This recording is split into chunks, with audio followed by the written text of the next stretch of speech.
Paranormal Karen, she's so spooky. Paranormal Karen, funny too. Paranormal Karen, she's so spooky. Oh, and did I mention she's funny too? Yeah, cha-cha-cha. Hey everybody, welcome to Paranormal Karen. So excited today. I believe we're already in July. You all know that I tape early. And today's guest, we're not just going to talk about her Instagram account, but that's how I know her, from awesome Instagram. Jessica Snow is here to teach us You Are Magic. Hey Jessica, thanks for coming on the podcast. How are you doing today? I am doing well today, and thank you for having me. I'm stoked to be here. Now you have, there's sort of two topics that we're going to go into with you, but we're going to start with who you are in your journey. But folks, this is sort of a combination of probably everything that people ask about, which is number one, meditation, because everybody doesn't know how to do it or how to start or whatever, or your meditation ritual might need a jump start, and the magic. The work you're doing on yourself. This is why Jessica's page, youaremagicla.com. It was fascinating. I loved going through it. So Jessica, tell us how you got started, where your journey and all this kind of stuff began. Well, I grew up in Los Angeles. I'm a third generation Angelino, which is a rare thing. It is, but it's awesome. It is awesome. Yeah. So I always was kind of a seeker, growing up. Especially when I got into my teens, I went into tarot and astrology and just dream interpretation, all the things that I'm still currently, obsessed with. And it wasn't until in 2002, I started a traditional Vipassana insight meditation practice. And then in 2011, I realized that I had just kind of been meditating on my own in a little bubble, for lack of a better analogy. And I learned how to write my own meditations that I could share with other people, and also develop a little bit of a more feminine or permissive style of thinking about meditation. And I really then started in my backyard. I had friends over. We would do these overly elaborate, when you're first starting out, you overdo it. Yes. So I would do a 2-hour full moon ceremony in the backyard. And, over time, I've learned to curate and edit. But then my friends started bringing their friends, and their friends started bringing their friends. And it got weird just doing it at my house. So then I started to find other places to do it. And then really in 2012, I was invited to start doing a weekly live class. And I just wrote something new every time. And I just got better and better at it. And now my focus is even. Oops, I'm sorry about that. That was a text message came in from Sonia, who we were just talking about. My apologies. I'm a big fan. I really want to talk to her. my phone, I forget to silence my phone. So once every episode, everyone thinks they got a text message. It's either the ding or the crystal. So we got it out of the way early. So that's great. Yeah. And a fun way to look at that is, sometimes people's phones go off in meditation when we're in a group. And I always look at it as almost the universe or existence or life kind of reminding you to come back to the present moment. Oh, I love that. And very often you can use that as a cue to kind of wake up a little bit and come back to the present. So I actually think that's helpful. That's good. I must be being drawn back to the present about 500 times a day. Then I must be floating away. But I apologize. Phone is now silenced. As you can see, we fly by the seat of our pants here. We're just waiting for something tragic to happen, and then we just go with it. All right. So you were. We'll go back. So you were doing these weekly meditations for people. That's where I interrupted you. Yes. And then I basically, how I come up with my meditations is I meditate, and then I have helpers, for lack of a better term. And then I come out of meditation with the seed of what I'm going to do, and then I write it up. And then in the old days, in the 2012s, 13s, and 14s, it was all about the live event. And then in 2015, I wrote my first book collection. It's called 99 Visions, and it's 99 different guided meditations. And then in 2017, I was like, wait a minute. The best thing coming to a live event is really fun and powerful. The best thing really is to do a little teeny tiny bit of meditation every day. And so then I created the membership area of my site where people can listen to now over 100 meditations. And some people have their favorites. They listen to the same one every night to fall asleep. Other people like to, have a lot of variety in their practice. Other people really tune in when something's going wrong. So there's a lot of antidotes in that section. And then since then, I've just really been going even beyond just the definition of meditation and really tuning into our imaginal power, the power of our imaginations to both recontextualize and heal the past and also start to envision futures that we actually really want to inhabit. Okay, that's the part kind of where I am. I can't wait to get to, because I also love, we're going to get into all this stuff and sort of what 2020 is about and this and that. But to unpack that a little, when you said helpers, did you mean like guides? I do. So I call them like VIPs. So these are very important beings for me. And I believe everybody can create connections with helpers, whether you think they are inside you or you are connecting to something, energies within life and existence and the miraculous ever expanding universe. Either way you want to think about it, I think they work even if you are so skeptical and cynical that you think they're just figments of your imagination. They still can be very helpful. Right. So they're hard to define because they are the undefinable, but I have created throughout the years, and I encourage people to create not only helpers that they can go to for different things, but also developing an inner cosmology, meaning that I have a little home base that I go to when I start my meditation. And I can take many different adventures and paths out from that place.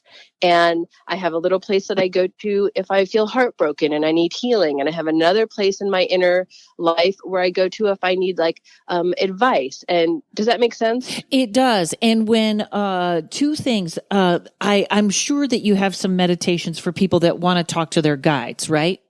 Yes, and the premier one, the one I would suggest to start with is called Beacon. Okay. And it's, if you just want to try it a la carte, it's $5. And this is a meditation that I consider to be evergreen, meaning that you use it over and over again.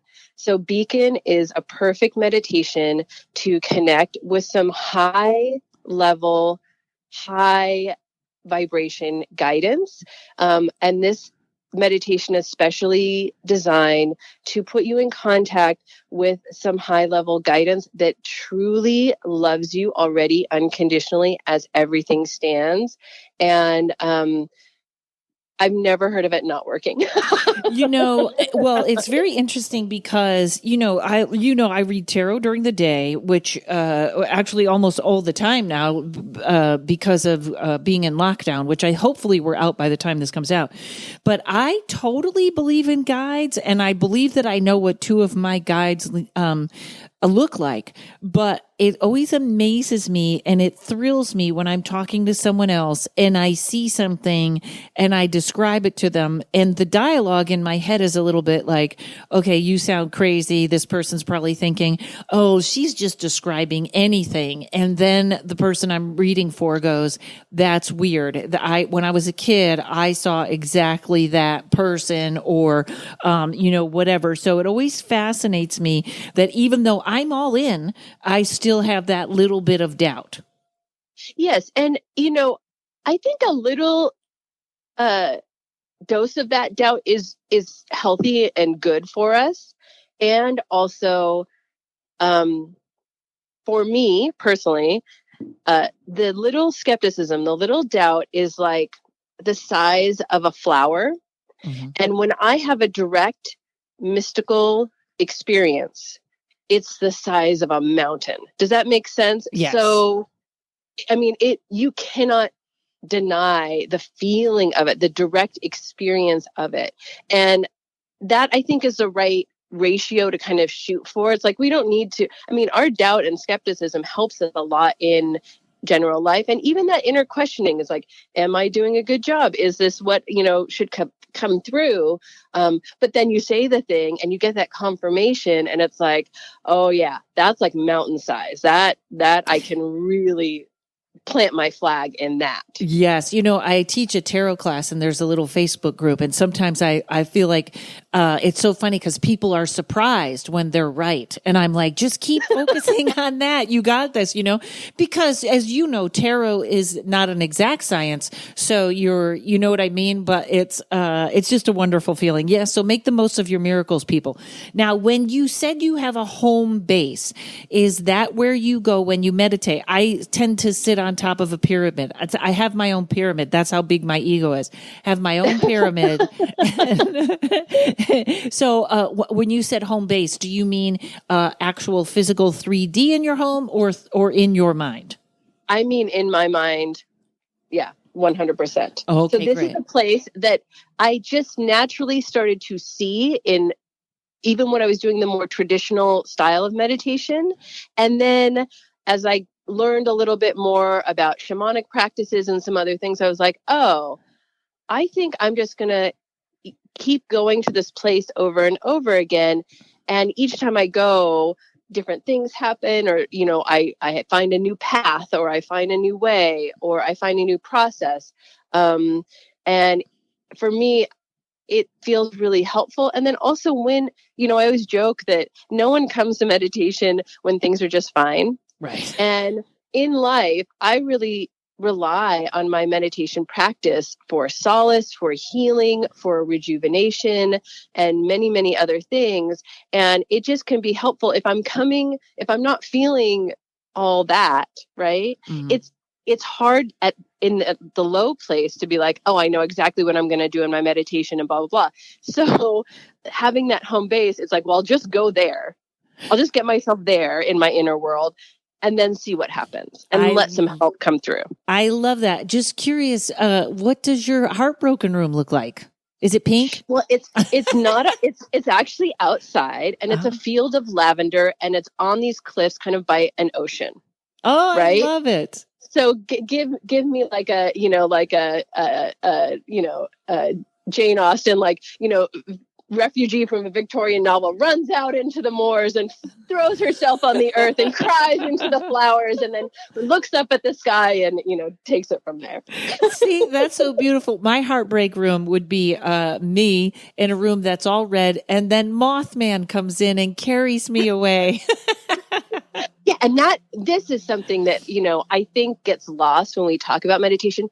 My work with meditation has shown me that people are fascinating, multi-layered, beautiful on the inside creatures. Like I will say we have a room of 50 people, and I will guide them through a meditation. So I'm saying one set of words.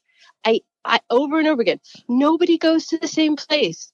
Nobody sees the same thing. So let's say I suggest to see an animal, everybody sees something different. It's the same set of words, and it affects each person differently because each person is fascinating, and each person would have a different heartbreak healing space inside them. Does that make sense? I mean, it's infinite. Perfect. It's beautiful. It's beautiful.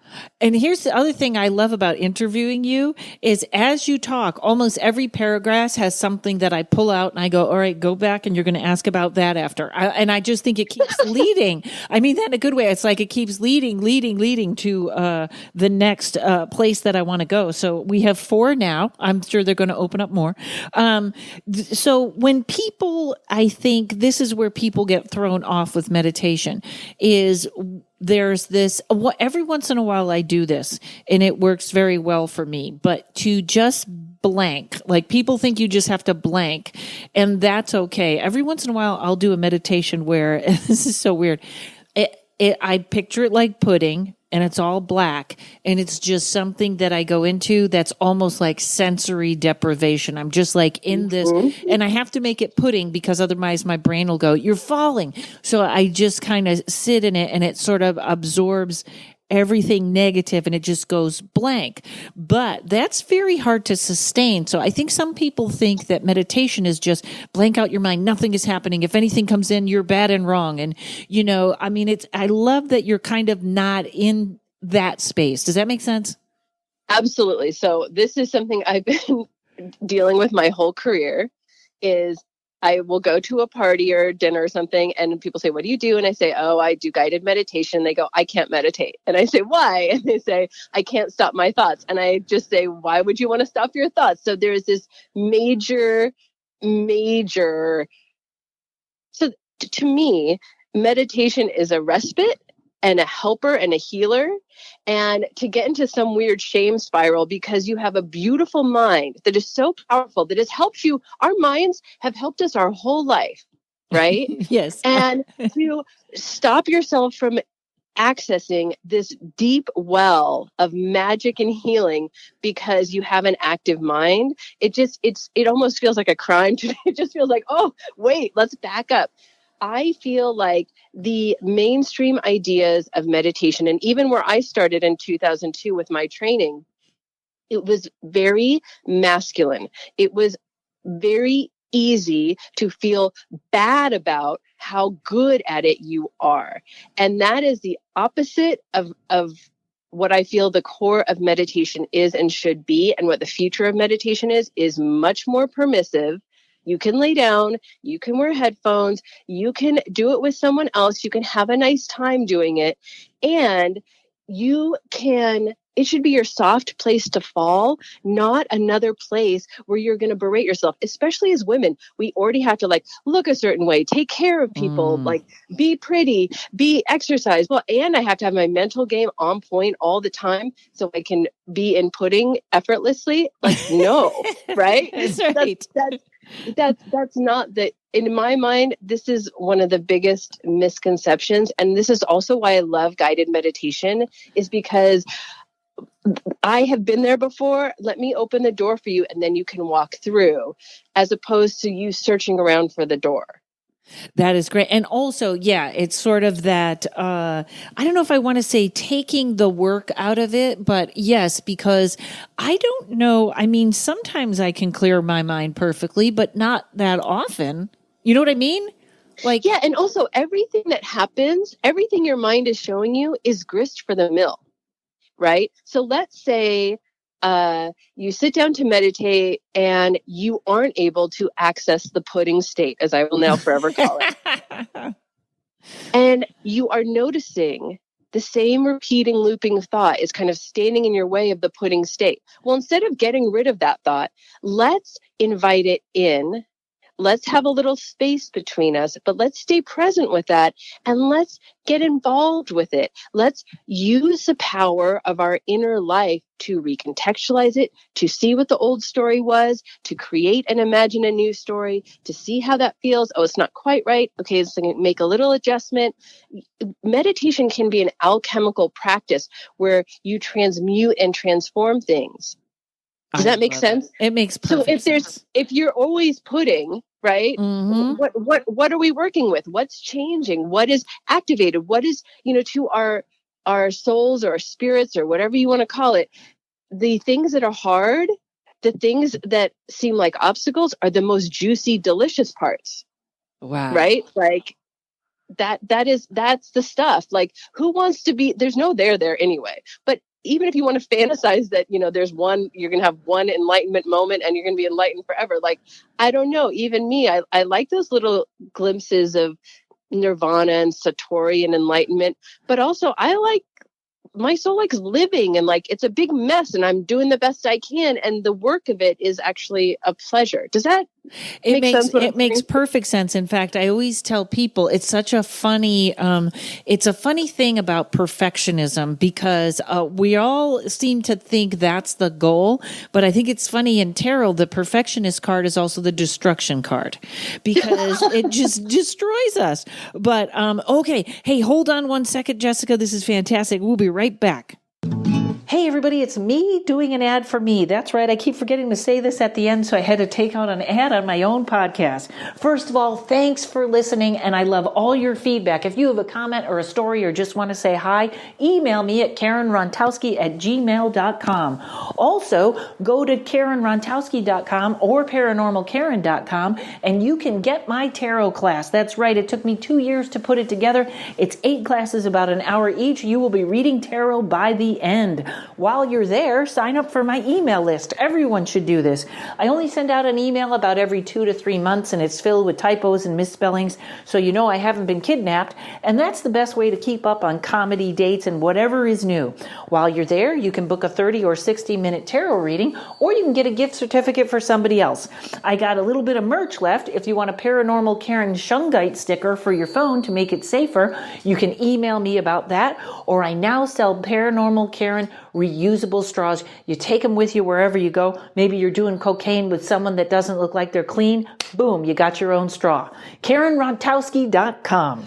Okay, here we go. I had to change my batteries. I lost the plug to my Zoom.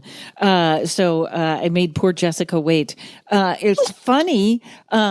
So guided meditations, what about moving meditation? Do you feel like that's the same thing, or it really is better to be guided? Moving meditation, do you mean like walking meditation and things like that? Yeah, I always think knitting is meditating sometimes. Absolutely. So I'm gonna blow somebody's mind right now.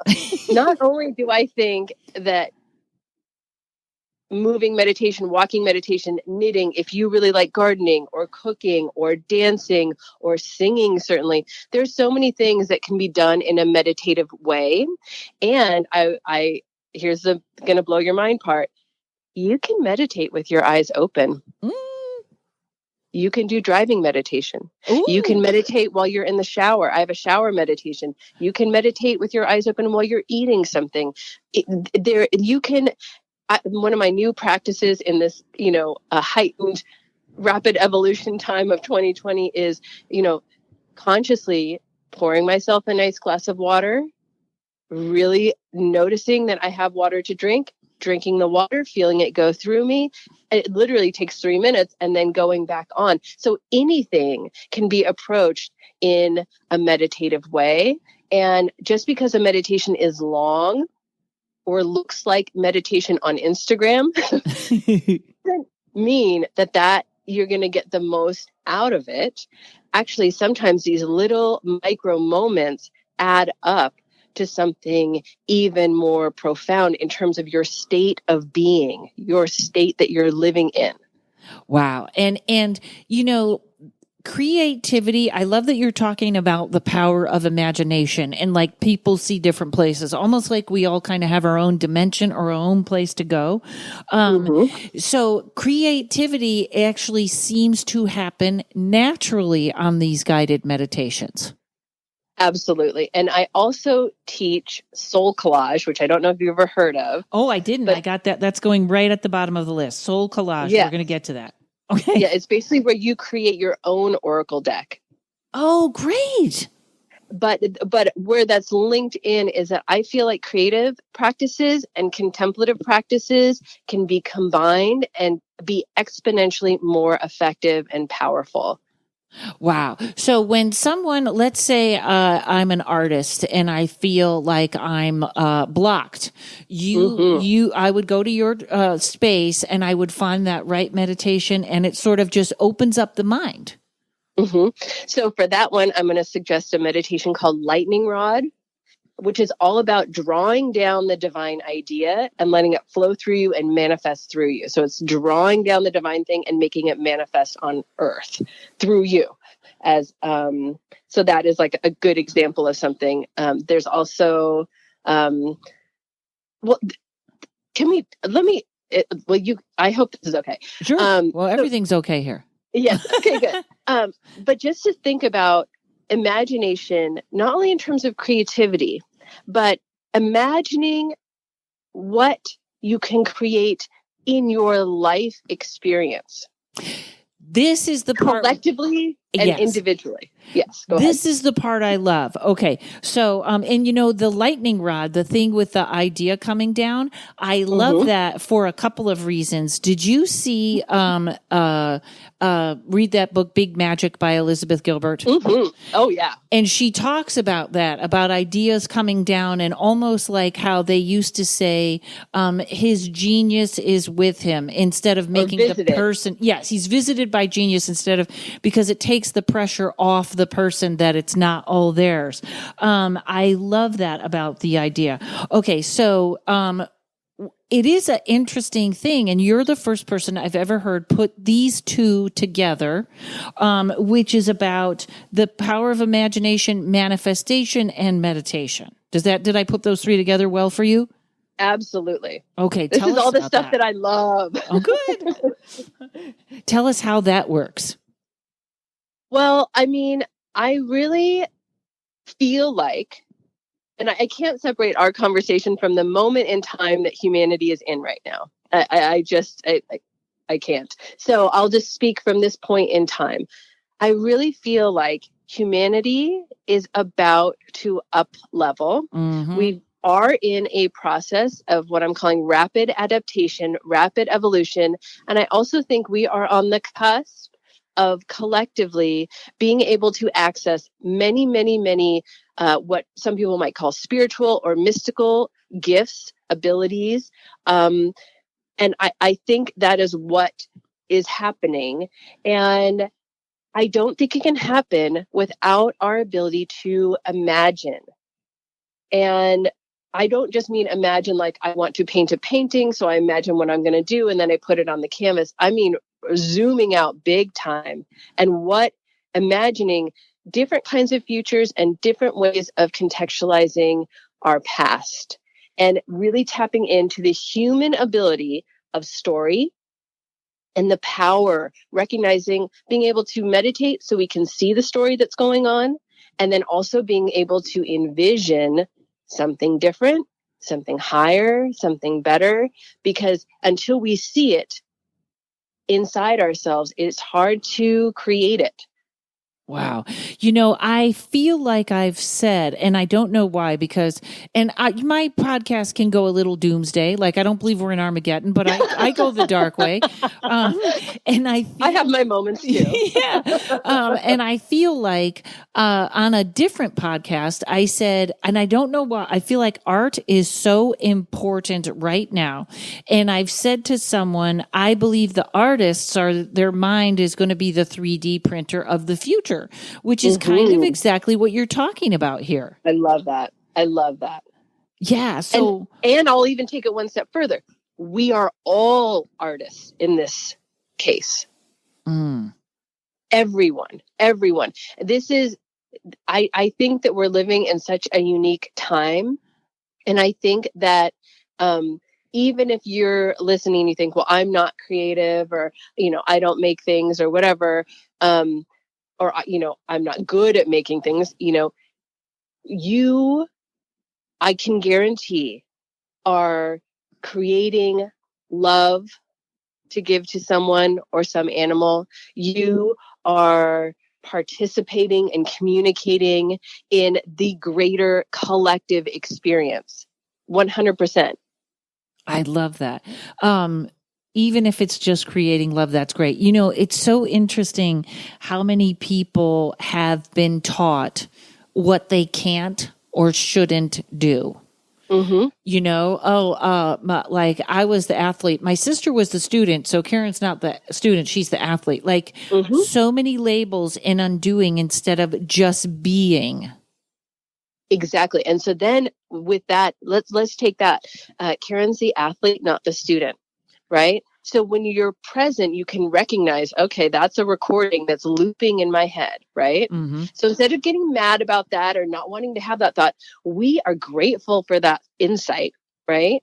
And then we start to create another story. I was considered the athlete. I spent all these years studying all these different esoteric things. I became a comedian. I'm a communicator. I'm active. I'm connecting. I'm kind of this, connector and communicator. And I've accumulated an incredible amount of wisdom and knowledge. So even though I started with this identity, I have grown and evolved myself into another one. And when you get to the place where you deeply not think that, but believe it in your core, you have then transmuted and are grateful for that old belief because it gave you something to transmute and transform. And once you transmute one thing, you get better and better at it every single time. Does that make sense? It makes perfect sense. And it also, there's a big one with that where, I try to tell people, think about where you feel like you were the victim, because I think we've all adopted this victim thing, and it's natural now. It's not even tried. It's not even someone that is feeling bad for themselves. It is, we are continually in this space of, it didn't work out for me. When sometimes I just want to tell people, when something was terrible and traumatic, why not make yourself the hero that got through it? Yes. And this is the power of story, right? I love what you just said. And I really feel like to our souls, that's the delicious meat of life. It is not when everything is going just fine. Right. It is when you, and just like a movie with no conflict is not that interesting, right? If we're just watching a movie. I've seen that movie. Yes. So yes. And then we get to access our ability, our power to, as I said before, recontextualize, to be the author or the co-author at the very least of our story, the story of our lives. And also the other thing is, and I know you have like chakra meditations and stuff, because sometimes you just got to do a meditation to clear. But sometimes I love this idea of, I want to go somewhere. So this is my meditation. I want to be more creative. So show me that meditation. I want to remember my dreams. So show me that meditation. This purposefulness that you're sort of directing here feels so good. It's because, if you just, first of all, if you just say to yourself, I should meditate, right?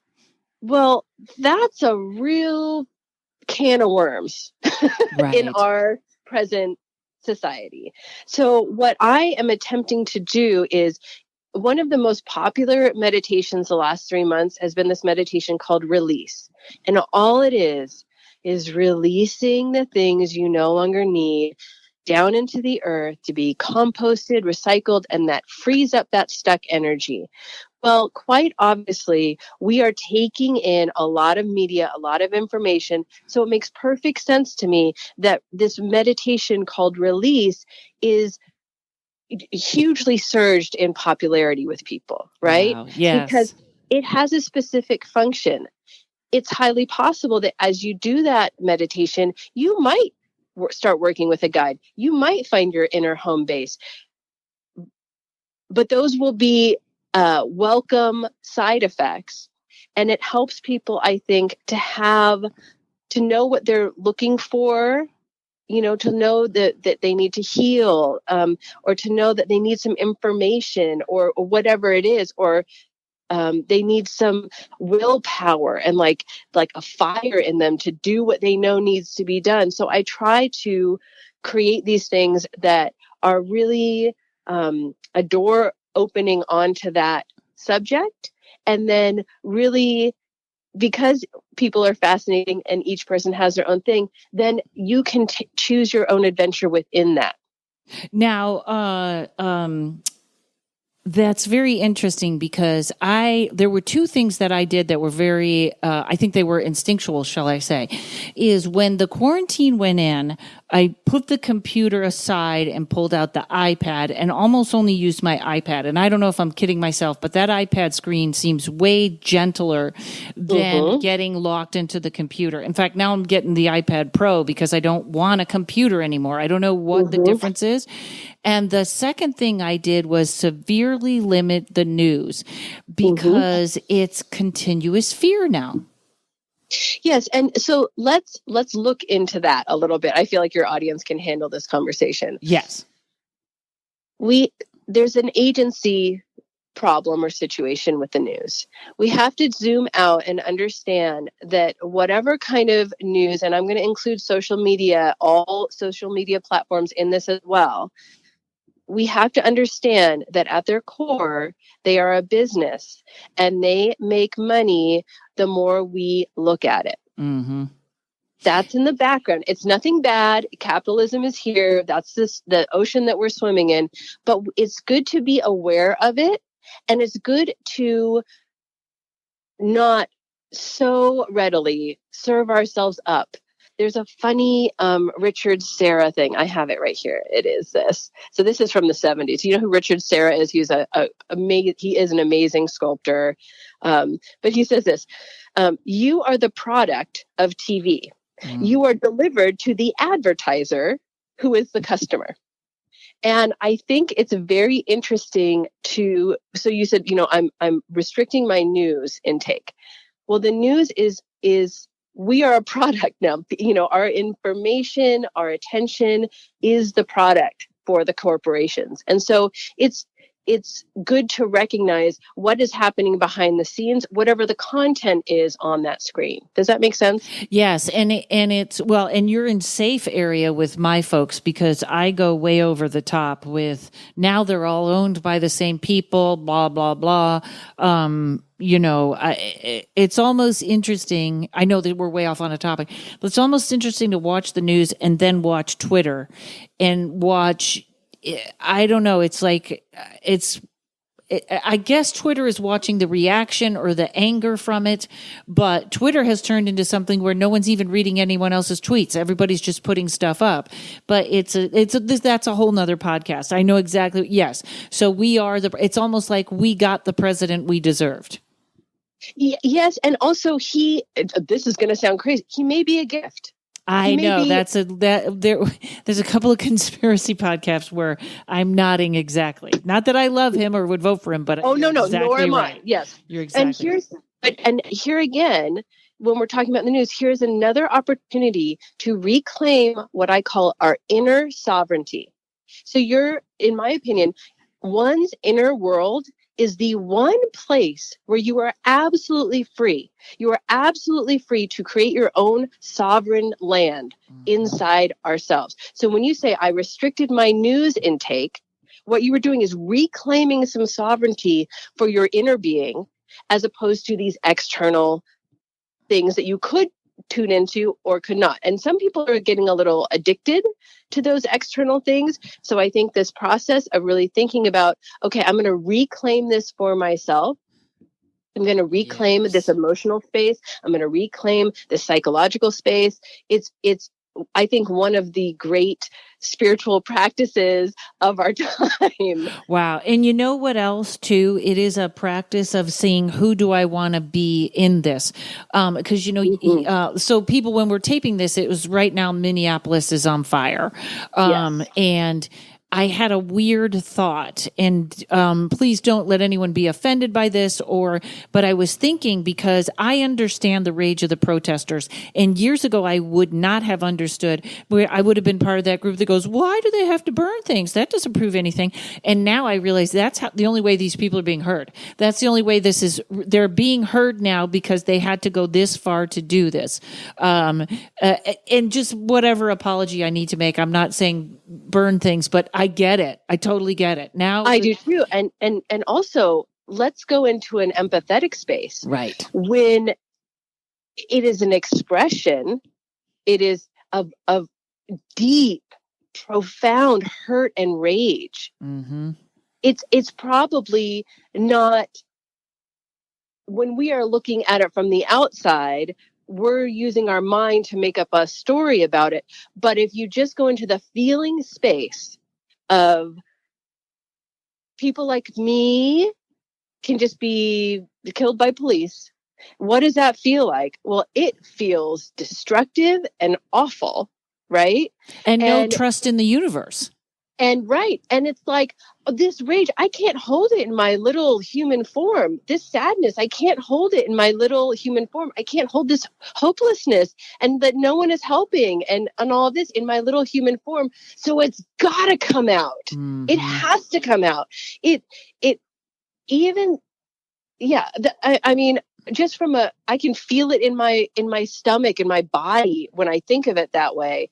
And it's an emotion that has to have expression. And yes. This is the expression that it is available. And it's almost like I can have empathy or compassion. I can't feel their pain. You know what I mean? Like, I don't know what it's like to be them, but that was the Me Too movement. Is every woman knew, every woman, unless, every woman knew probably what it was like to face Weinstein and know your entire live stream was on the line. What do you do? Or, you know what I mean? Like, absolutely, there was so much knowing with that. But I thought, because there was a part of me, my little rage part, that was like, if I was running that city, I would hand that group that cop. And then I thought about it, and I thought, well, that's your vengeful side. And an interesting thing is, who would you be in that story? Would you be and Ryan Singer and I have talked about this, that I believe I'm all capable of anything. Would you be the person that didn't want to be like that cop? Would you want revenge? Like, it's an interesting psychological sort of game there. Who would you be if that cop was handed over to that group? Absolutely. And also, zooming out again,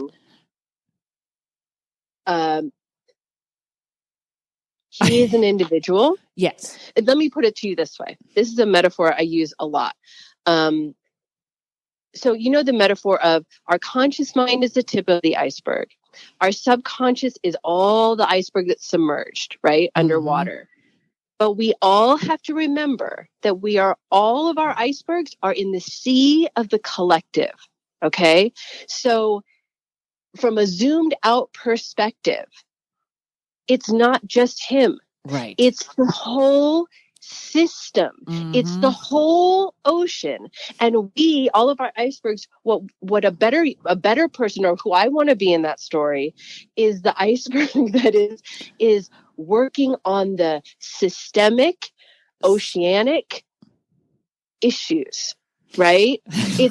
It's not just about today. It is a long game. And these things have been happening for millennia. What is interesting now to me is how cell phones and the video capability of cell phones allows us to see and feel in a certain way things that have been going on for many, even with Me Too. I was like, hey, guess what? For the last at least 2,500 years, women have been abused. Just across the board. So this is just the beginning. At least it's on the surface. It's almost like the analogy of, if I have a piece of shrapnel in my leg, right? It's going to be better for me if we get it out. And we're right now, as a society, in the part where we've opened up the leg and it's a big mess and there's blood everywhere and we're pulling the shrapnel out and it's very painful. But the overall thing is, this has to be exposed in order for us to collectively heal and reorganize the ocean, the society, the collective, in a way that is... Oops. Psychic medium and buddy of mine, Terry Huberman, is with me today. Terry, you've given me so many great readings and healings, and now you've got everything together in one package. Tell me about that. I sure do. So this package has energy healings, readings, and coaching. Coaching, that's the best. And people, they buy the package. You give them coaching once a week? Yeah, so we meet online once a week, and in between, there's support as well. And who would this be for? This is really for folks who are in indecision, needing to get into their intuition because they're blocked or stuck. They need to move forward. And so we explore what the root causes of the problems are. And helps them get out of their own way. Yeah, absolutely. Terrific. And what can they expect from this? Sure. So moving from anxiousness to confidence, accessing their freedom, joy, and security, and really being in alignment with themselves so they have that clear direction, so they know, aha, this is what I need to do next to reach my goals. So now there's something that's free so people can talk to you and see if this is for them. Yeah, absolutely. On my website, terryhuberman.com, there is a a page where you can click, and it's the intuitive coaching package. And there is a button there that says schedule a free call. So you go ahead, schedule it. We'll get on a call and you can learn more about this program, and we'll see if this is a good fit for you or not. See if there's chemistry. Yeah. Beautiful. It's an odd date. TerryHuberman.com, TerrieHuberman. I highly recommend it, folks. All right, folks. I know that was a weird place for a break, but it was almost like the universe forced it upon us. We got cut off for some reason, and Courage had to go to the bathroom. So I apologize if you thought someone fell down or I bumped my head or was absorbed by an alien. But we were just on like this extremely hot topic, and you were in the middle of saying something and it just went blank. Do you remember what that was? Yeah, so I was just saying that, we are all individuals, yes, and also we are all one. We are all in this collective, right? We are all icebergs, if you like that metaphor, but we are all still floating in the ocean all together. And what affects one of us affects all of us. And COVID itself is such an interesting thing from a metaphorical perspective in that way. Mm-hmm. If one of us is not well, we are all not well. Right? Mm-hmm. If one of us doesn't have nice health care, we all don't have nice health care, truly. So with the Minneapolis situation as well, I just wanted to offer a perspective that, I'm a regular human being too. I have all kinds of feelings about it. And also I know that as, a white person, I don't have all the feelings about it. Right. But I do recognize that we were going back to where you're saying like, oh, would I offer him the cop up to the people? And I just wanted to say like, if we can to zoom out and recognize that on some level, we are all one. Yeah. And to recognize that we need to take this all one and raise it all up to a better place, which I think we're actually capable of. And all the breaking down that has been happening in the past 3 or 4 years is supporting that over the long game. So that's what we were kind of talking about. Yes. And everyone listen to what she just said and not what I'm saying, because I feel like it just immediately goes to first of all, I put up a tweet today. I don't know if it's been pulled down, but I was like, they literally, the police department in Minneapolis, and I have a lot of friends that are policemen, so I don't mean to dish on the police. That's the thing about this guy makes them all look bad. But the Minnesota Police Department arrested a CNN guy doing his job with his cameraman far away from them on the air. And I thought, did they just have a meeting of how can we make this look worse? Because I feel like, do they not know what cameras are? Because it's the brazenness. Like I've always said, I think the worst injustice I've ever seen was Trayvon Martin, that he got shot, and not even a cop. Not even a cop. How did that go, not that cops should, but it's even one worse. It's like now saying, oh yeah, citizens can shoot black men now too. Don't worry about it. We got you. So that will always make my brain explode. But, what she said right there is right. I have to say 2 shoot-offs before we get back to meditation, because it could be July and people will be like, why are they talking about this? I do feel like get ready in November, folks, because I think this is the kind of stuff that's going to explode all over. I think the revolution is in November. This is the warm-up. But a friend of mine posted, because everybody's doing the Karen memes, and I'm always like, whatever, fine. I'm not in or out. But Jackie Cation just posted the funniest one to me, and it's a Karen at the protest, and there's 2 different signs, and it says Karens against police brutality. That's the first one. And the second one says, I'd like to speak to the manager of the systematic racism, please. So that's me there. Now you finally got me on this Karen stuff, people. Do you want to hear my weird insight about the Karen stuff? Oh, yes.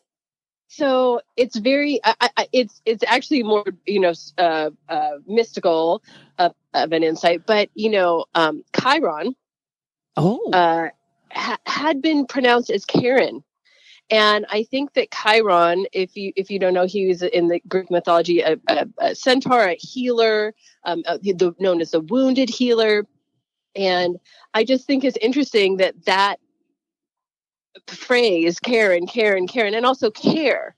The word care is in it. And so I just think it's interesting that all of a sudden this name has become something so much bigger, and maybe on some strange, levels and or multi-dimensional existence, like there is something there that is important, even though it's a funny meme thing. Right. Oh, that's good.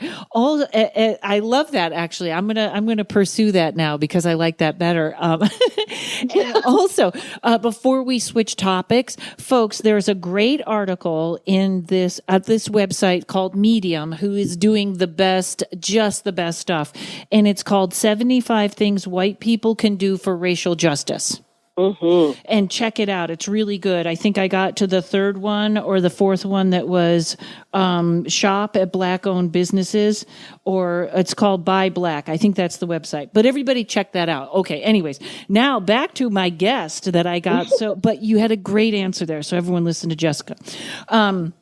Okay, so let's go to two things before we run out of time. Well, actually, I'm going to go to the one that I really want to talk about is like what, and you covered some of it. Any more to add about what you see coming in this changing time where we're sort of, I kind of feel like we're in the birth canal and it's very uncomfortable.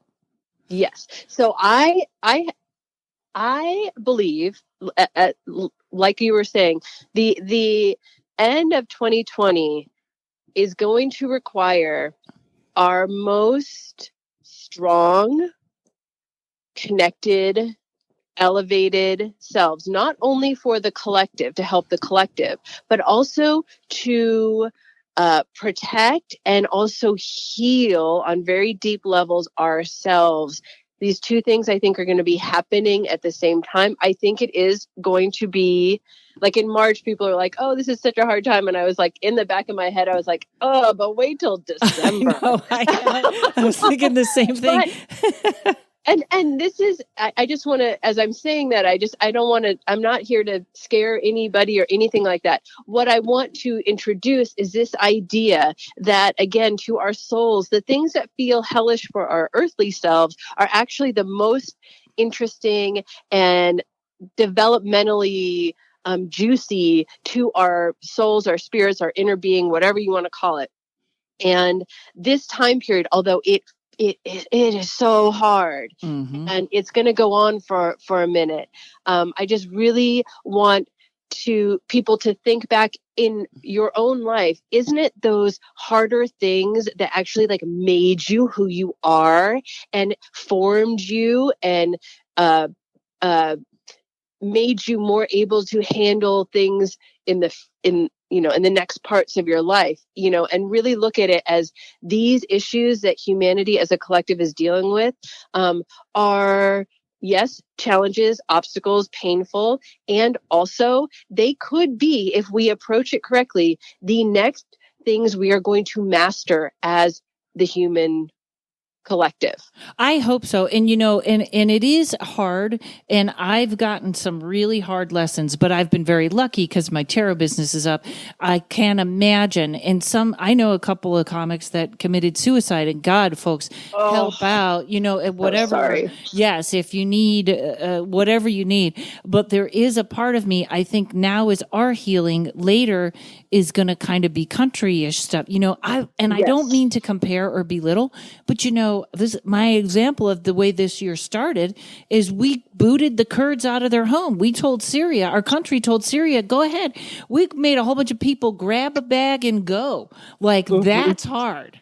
We're going to be okay. And I also, it's not about being negative. I feel like it's about, may you live in interesting times. You're in the movie now, folks. That's right. You don't have to, don't hate it, and we're going to be okay, but we're in the movie. You got to be in a movie. So there you go. The movie's 2020. Yeah. I keep telling my 11-year-old, I keep saying, well, I just really didn't think that you would have this level of like a historic event in your younger life. Like I just, but I'm not saying in a bad way. I'm just saying, and here it is, and here we are. And, to just bring a little levity into it, I often have this visual image of when things are going hard for me personally, of my soul or my inner being, like kicking back and like getting her popcorn and like being like, yeah, now we're getting into this. Like now it's getting good.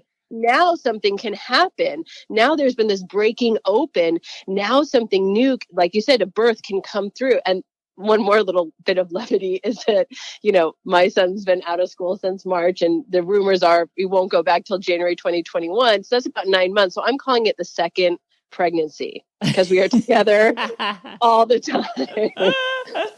But I don't mean to make light of anything that shouldn't be made light of. No, but we're not making light of anyone having a hard time. We're just the things that you can sort of go, yeah, I started this new FaceTime and we do Zoom with my mom, and it's almost made us all so much closer because we do it every day and we all just do a craft together.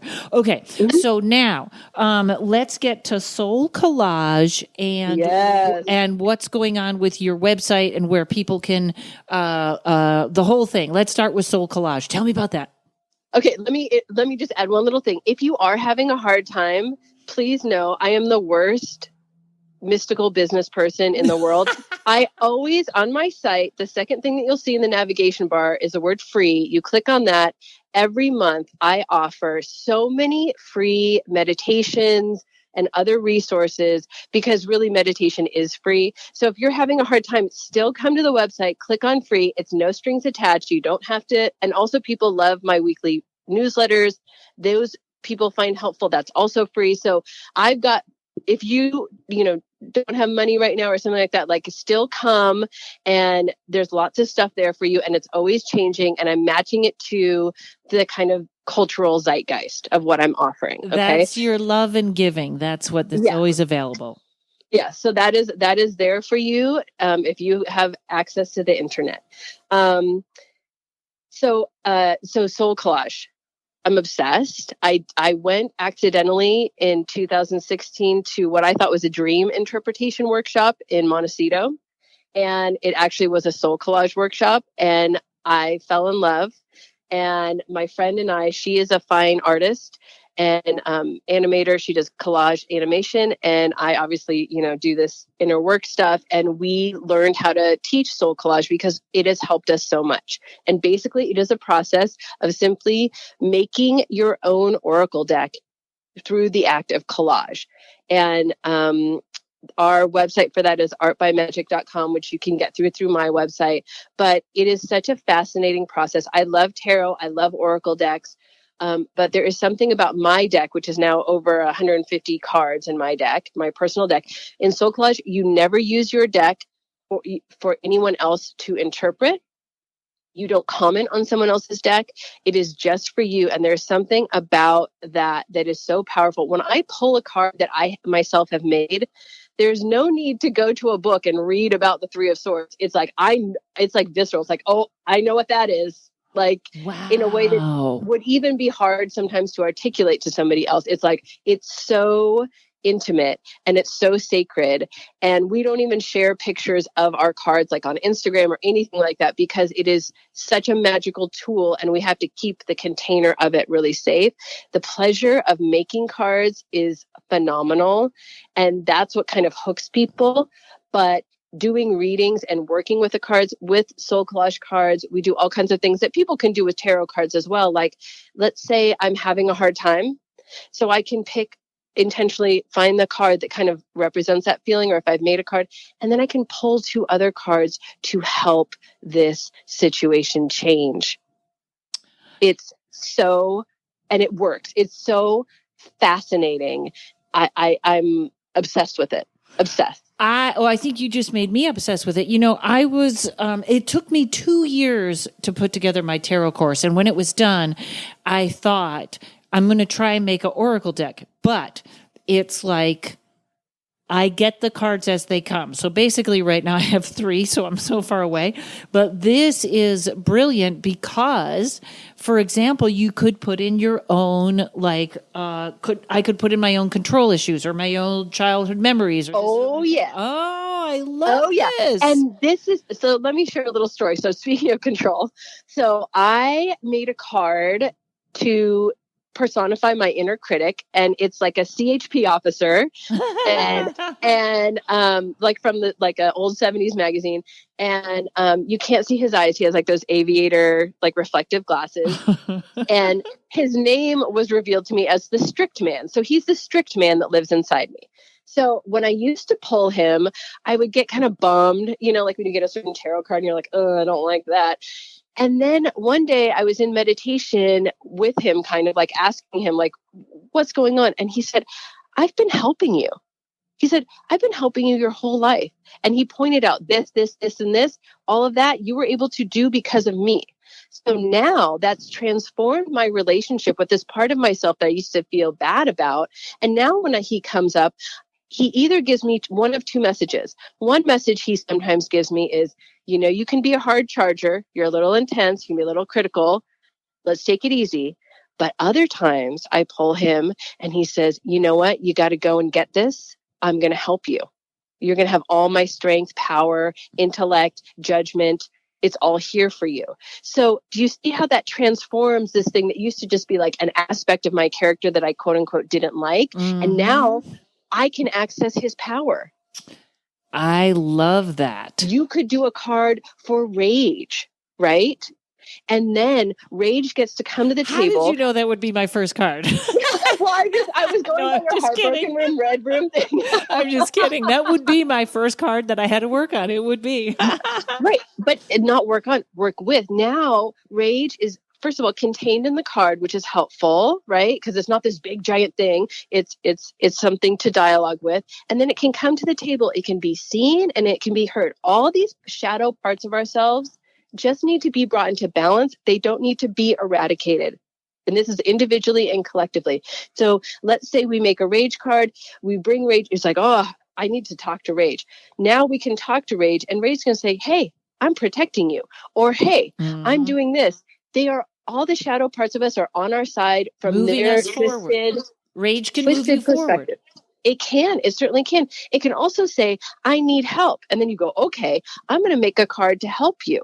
And you would make another card. And then they have an effect on each other within you. It's fascinating. I mean, it is like, I can go so deep on this topic. And what I've seen, it's a little bit hard for people to understand at first. But once you start doing it, it's like, it's so the pleasure of just, you know, when we just find images and put them together on a card, that's working with that imaginal ability that humans have. And it's kind of, you can do it kind of subconsciously. It's like, I just like how these things look together. And then you start talking with that card and it's like, here's who I am. And you go, whoa. And then you even sometimes see other little things in the card and you double whoa. And I don't know how you guys made them, but I know they sell a blank tarot deck. So you could almost make it look exactly like your own, like, you know what I mean? Absolutely. So with Soul Collage, we use 5x8, basically like a mat board. So the cards are all the same size, but really you could do it in your own way. That's just the way that Sina Frost, who invented Soul Collage, set out to do it. And that's how everybody does it. But yeah, and even, you know, you could take a piece of paper and you just an ordinary, you know, piece of printer paper, and you could just glue a background and some images onto that. And you could use that as a divination tool for in and of itself, even in one, you know, collage. There's so much going on. Yeah. It's a wonderful practice. I pull a card every single day. And I do readings with my cards, and I also use them. Like if I know I need to embody a certain attitude or energy, I have cards that are aspirational, right? So I bring out that card and I'm looking at it all day. And it's like, yeah, I'm here with you. I want to be more like you. I want to draw you out into my life. And it is it is one of the most pleasurable, both meditation and soul. I only want to do things that are, I'll do work, but I want it to be, pleasurable. I love it. I love it. All right, my new friend. Now tell everybody about your website, where to start, what can they do? Because I am going to do that art collage tonight. Yes, I can't. Soul collage. Please tell me about it. Please tell me about it. So my website is yourmagicla.com. If you Google Jessica Snow, it will come up. Snow, like snow that falls from the sky, or Jon Snow if you are a Game of Thrones or cocaine fan. If you have a problem. Exactly. Which reminds me, everyone, I'm selling my reusable straws. I have environmentally safe straws. Use them for what you like. Okay. No judgment. Yeah, whatever you got to do. Times are crazy. Right. And the website is really designed to help you make it easy to have a consistent spiritual practice or meditative practice. So basically, I have a members area that's like $8 a month or $88 a year. People keep telling me to like raise the price, but like, again, bad business person, I won't. Yeah. And in there's over 100 meditations and also a lot of processes. So if you are ready to like heal and release something, I will suggest, okay, do this one day, wait a few days, this meditation the next day, or, in a few days, and then do this one. And also some things to help with other contemplative practices that complement meditation, like journaling and other things like that. And it's really I kind of think of it as a garden, and you can come into that member area and you can find whatever you need. That being said, the free page on my website is a great place to start. You may, everybody has different meditation teachers that they like. Right. And I may not be your cup of tea. So start at that free page, try a couple things and be like, I'm all about efficacy. Do you feel better after you do it? Does it help you? Has it healed something? If the answer is yes, do more of it. If the answer is no, keep searching and find something different. Does that make sense? It makes perfect sense. And I love it. I love it all. My God, I'm glad that whatever it was, it was a whim. It was like her. Yay! I love that. Have you read Untamed, the Glennon Doyle book? No. What is that? Is that about women? It is about women, but when you just said it, her, like that is a through line that runs. Yes, her is a through line that runs through that book. So when you read it, you'll chuckle. Oh, awesome. All right. Well, Jessica, it was so nice to meet you, and thank you for coming on the podcast. And literally my pleasure. And thank you so much, Karen. It was wonderful. And folks, all the links will also be in the show notes. And Jessica, maybe we'll have you back and we'll talk more about Soul Collection. Like we'll have people make decks and maybe I would love to talk about that. Yeah, it would be my great pleasure. Awesome. Soul Collage. I already said it wrong. Hey, everybody. Thanks for listening. Thanks to Mike Flynn at Uno Rising Media. Hang tight. I hope you're all safe. Have a great July. Have a great week. And we'll be back next week.